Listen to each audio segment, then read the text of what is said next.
സ്വിറ്റ്സർലൻഡിലെ ലൂസേണിൽ saint Peter's കത്തോലിക്ക ദേവാലയത്തിൽ വൈദികർക്ക് പകരം AI കുമ്പസാരക്കൂട് ക്രമീകരിച്ചു എന്ന തരത്തിൽ സമൂഹ മാധ്യമങ്ങളിലും വാർത്താ മാധ്യമങ്ങളിലും വ്യാജ പ്രചരണം നടക്കുന്നു.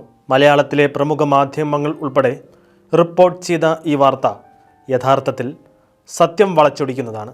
ദേവാലയത്തിൽ AI ജീസസ് പദ്ധതി നിലവിലുണ്ടെന്നും ഇത് ആളുകളുടെ കുമ്പസാരം കേൾക്കാനോ ഒരു വൈദികനെ പകരക്കാരനാക്കാനോ ഉദ്ദേശിച്ചുള്ളതല്ലെന്നും ലൂസേൺ സെന്റ് പീറ്റേഴ്സ് കത്തോലിക്ക ദേവാലയ നേതൃത്വം വ്യക്തമാക്കി.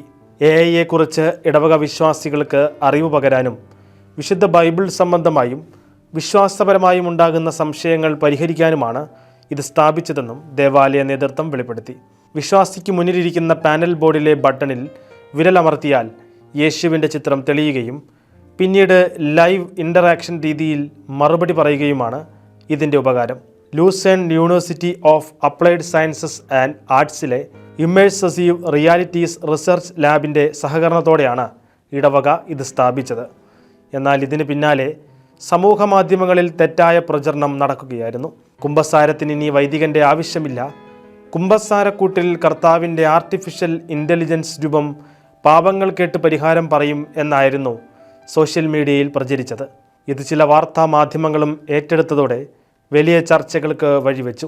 ഇതിന് തൊട്ടു പിന്നാലെയാണ് വിഷയത്തിൻ്റെ നിജസ്ഥിതി അറിയിച്ച് ദേവാലയം രംഗത്ത് വന്നത്.